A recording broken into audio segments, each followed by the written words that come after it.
اگر فرض کر لیں اس کتاب میں یہ ٹاپک دیا ہوا ہے، اب ایگزام میں وہ گیا تو اس نے پوچھ لیا فریلٹی thy name is woman. اگر وہ فارچونیٹلی اس نے یہ بھی پڑھا ہوا ہے، ایگزام میں جاتا ہے تو آل ٹوگیدر جو ہے نا وہ ایک ڈفرینٹ ٹاپک آ جاتا ہے ویمن رائٹس کے اوپر. وہ ٹاپک ہے جی جینڈر ایکویلٹی از اے myth. کبھی یہی ویمن رائٹس کے اوپر ٹاپک آ جاتا ہے progress of civilization can be measured by the progress of its women. کبھی ویمن رائٹس کے اوپر ٹاپک آ جاتا ہے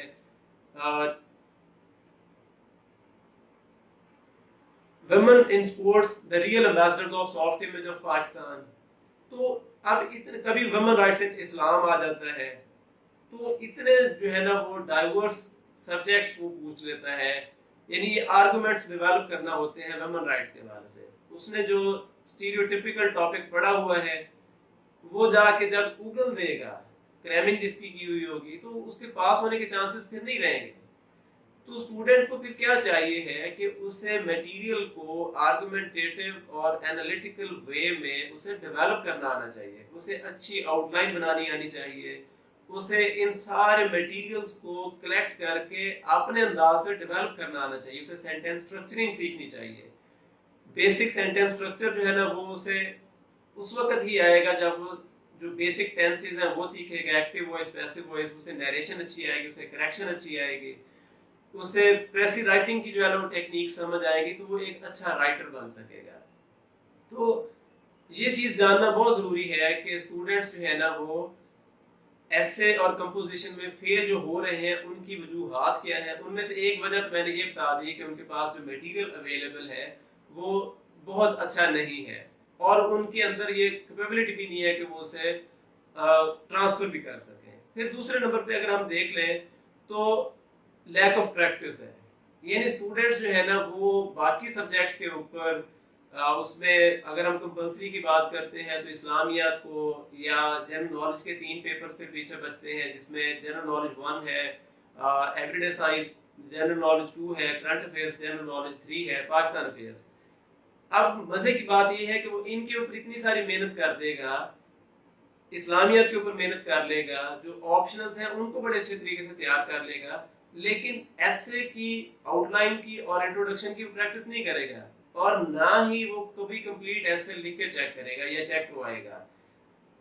اسی طرح کمپوزیشن میں اگر آتے ہیں تو وہ نہ پریسی کی پریکٹس کر رہے ہیں، اسے فنڈامنٹلز آف پریسی رائٹنگ کے ہی جو ہے نا وہ نہیں پتا، اسے کمپریہنشن رائٹنگ کا بھی نہیں پتا، اسے یہ پتہ ہی نہیں ہے کہ آبجیکٹیوٹی مینٹین کرنا ہوتی ہے ان کویسچنز میں.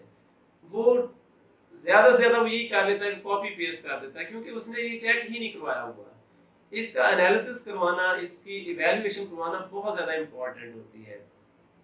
ان لیکچرز کے ذریعے انشاءاللہ میری کوشش ہوگی کہ میں کوئی 100 کے قریب آرگومنٹیٹو اور انالیٹیکل ٹاپکس جو ہے نا ایسے کے، جو سی ایس ایس کے ایگزامز میں آئے ہوئے ہیں، جو پی ایم ایس کے ایگزامز میں آئے ہوئے ہیں، جو یو پی ایس سی کے ایگزامز میں آئے ہوئے ہیں، کہ میں ان کو وہ لٹریری پوائنٹ آف ویو سے بھی اور آرگومنٹیٹو ٹاپکس بھی جو ہے نا وہ میں انشاءاللہ یہ ایک روزانہ کی بنیاد پر ایک ٹاپک جو ہے نا وہ اپلوڈ کیا کروں گا.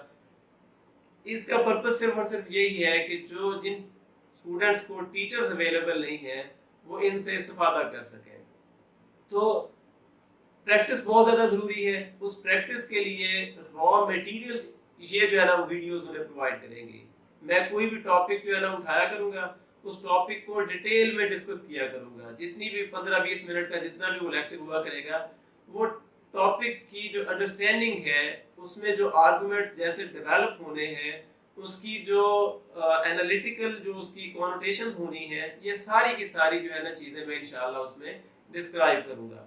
اب ایک اور جو ریزن ہے جس میں اسٹوڈنٹس فیل ہوتے ہیں وہ ہے وہاں پہ جا کر پور سلیکشن ان کی ٹاپک کی. یعنی ان کے سامنے 10 ٹاپکس ہیں، ان 10 ٹاپکس میں سے انہوں نے ایک ٹاپک کو چوز کرنا ہے. اب وہ کون سا ٹاپک چوز کریں گے؟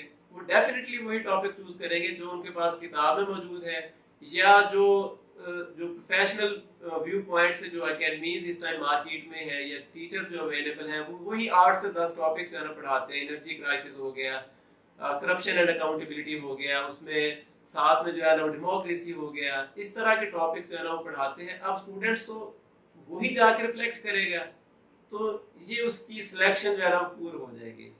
ان ویڈیوز کے ذریعے انشاءاللہ اس کو تمام سفیر سے، چاہے وہ پولیٹیکل ڈومین سے کوئی ٹاپک آئے، چاہے وہ اکنامک ڈومین سے آئے، چاہے وہ آئیڈیالوجیکل ڈومین سے آئے، ریلیجیس ڈومین سے آئے، چاہے وہ سوشو کلچرل ڈومین سے آئے، وہ انڈیویجول کیپیسٹی کا ہو، وہ براڈر پرسپیکٹو میں نیشنل لیول کا ٹاپک ہو، یا انٹرنیشنل سکوپ کو جو ہے نا وہ ڈیمانڈ کر رہا ہو، انشاءاللہ یہ ساری کی ساری جو ہے نا وہ ہم چیزیں اس میں ڈسکس کریں گے.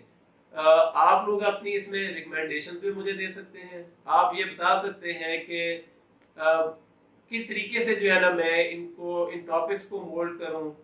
نیا کوئی ٹاپک اگر آپ نے کوئی ڈسکس کرنا ہے، کوئی چیز جو ہے نا وہ آپ نے چیک کروانی ہے، آپ نیچے کمنٹس میں جو ہے نا مجھے وہ بتا سکتے ہیں. انشاءاللہ میں کوشش کروں گا کہ میں نیکسٹ ڈیز جو ہوں گے ان میں اس ٹاپک کو بھی کور کروں. جس طریقے کی پریکٹس آپ لوگ چاہ رہے ہوں گے آپ وہ بھی مجھے پوچھ سکتے ہیں. میں انشاءاللہ جو آپ کی پرپوزلز ہوں گی ان کو میں ضرور دیکھوں گا بھی، اور اسی حساب سے پھر جو ہے نا میں آگے آپ لوگوں کو یہ ٹرانسفر بھی کروں گا ساری چیزیں.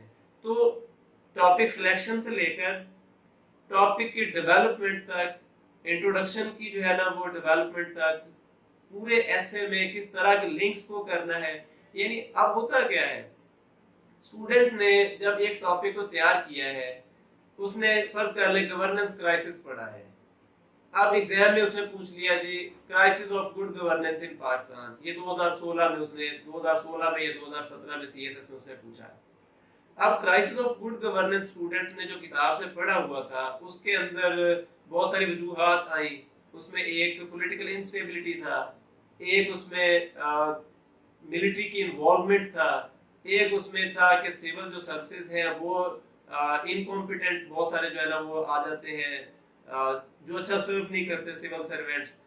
تو لوگوں کا ایٹیٹیوڈ آ جاتا ہے. اب اس نے جب یہ چیزیں پڑھی ہوئی ہیں، وہ لکھتا ہے لیکن اس کا فائدہ نہیں ہوتا. وہ کیوں نہیں فائدہ ہوتا؟ کیونکہ اس نے دو چیزیں مینٹین نہیں کی ہوئی ہوتی. نہ اس نے اسٹرکچرل لنک کو مینٹین کیا ہے، یعنی اسٹرکچرلی آپ کو یہ بتانا پڑے گا کہ آپ فار ایگزامپل آپ ایک پیراگراف لکھ رہے ہیں تو آپ بتائیں گے کہ one of the major reasons, one of the major factors. یہ اسٹرکچرلی لنک کر رہا ہوگا اسے پچھلے پیسج کے ساتھ بھی اور ٹاپک اسٹیٹمنٹ کے ساتھ بھی. اور دوسرا ہے تھیمیٹک لنک، کہ ہر آپ کا جو پیراگراف ہوگا اس کا تھیم وہ ٹاپک اسٹیٹمنٹ کے ساتھ لنک ہوگا. یعنی اس سے مراد یہ ہے کہ اگر میڈیا کا اس نے ٹاپک پوچھا ہے، اس نے اگر یہ کہا ہے کہ mass media can ameliorate socio economic progress, کہ یہ نیشنل جو پروگریس ہے اس میں میڈیا بڑا اہم رول پلے کرتا ہے. اب اسٹوڈنٹ کیا کرتا ہے، اس نے چونکہ کتابیں پڑھی ہوئی ہیں، اور کتابوں کے اندر بدقسمتی سے کیا ہے کہ وہ انٹرنیٹ سے جو ہے نا کاپی پیسٹ کرتے ہیں. ریسرچ کر کے کوئی بھی جو ہے نا وہ کتاب میں نے آج تک نہیں دیکھی، وہ کم از کم میں نے 50 بکس جو ہے نا وہ دیکھی ہوئی ہیں جن کے اندر نہ اسٹرکچرل لنکس ہیں نہ تھیمیٹک لنکس ہیں. اب وہ اسٹوڈنٹ نے میڈیا والا ٹاپک پڑھا ہوا تھا، اب وہ ایگزامینر کے سامنے جب پیپر آئے گا تو اس میں لکھا ہوا کیا ہوگا کہ میڈیا کیا ہے. پہلی آؤٹ لائن کی ہیڈنگ ہوگی واٹ از میڈیا. میں اسٹوڈنٹس کی چیک کرتا ہوں تو مجھے اس چیز کی سمجھ آتی ہے، پھر مجھے ان کے بیک گراؤنڈ میں پتہ چلتا ہے کہ کیا وجہ تھی کہ اس نے یہ لکھا. پھر وہ میڈیا کی ٹائپس لکھنے بیٹھ جائے گا کہ جی الیکٹرانک میڈیا ہوتا ہے، یہ پرنٹ میڈیا ہوتا ہے، پھر یہ آن لائن میڈیا ہے، پھر آگے ان کی بھی ڈسکرپشن دینے لگ جائے گا. اسے سٹارٹ ہی وہیں سے کرنا چاہیے. یعنی یہ ممکن ہی نہیں ہے کہ آپ ایک ٹاپک کو اگر اسٹرکچرلی اچھے طریقے سے یا تھیمیٹیکلی اچھے طریقے سے ڈیل نہیں کریں گے تو آپ پاس ہو سکیں گے. اسی طریقے سے جو میجر مسٹیکس ہوتی ہیں وہ اسپیلنگ مسٹیکس ہیں. یعنی اسٹوڈنٹس کو اسپیلنگز نہیں آ رہے ہوتے ہیں، اسٹوڈنٹس کو یعنی جو بیسکس ہیں یہ تو پرائمری لیول کے اسٹوڈنٹ کو بھی آنی چاہیے. اگر آپ ایک سیکنڈ لینگویج کو لرن کر رہے ہیں تو آپ کو اس کی جو بیسکس ہیں وہ تو انڈرسٹینڈ کرنا پڑے گی. آپ کو سینٹینس اسٹرکچر سیکھنا پڑے گا. تو سینٹینس کی اسٹرکچرنگ، اسپیلنگ، تھیمیٹک اور اسٹرکچرل اس کے لنکس، یہ سارے بڑے امپورٹنٹ ہوتے ہیں. تو انشاءاللہ میں روزانہ کی بنیاد پہ ایک ٹاپک جو ہے نا وہ اپلوڈ کیا کروں گا. جو بھی سی ایس ایس کے کینڈیڈیٹس ہیں، پی ایم ایس کے کینڈیڈیٹس ہیں، یونین پبلک سروس کمیشن کے جو ٹاپکس ہوتے ہیں وہ کینڈیڈیٹس خود بھی یہ ویڈیوز دیکھیں، اور میں لیکچر نمبرز دیا کروں گا ان کے، تو وہ آگے اپنے دوستوں کو بھی ریکمینڈ کریں. خاص طور پہ یہ ان کے لیے صدقہ جاری ہے جن کے پاس کوئی ٹیچرز اویلیبل نہیں ہے. انشاءاللہ نیکسٹ ویڈیو تک اللہ حافظ.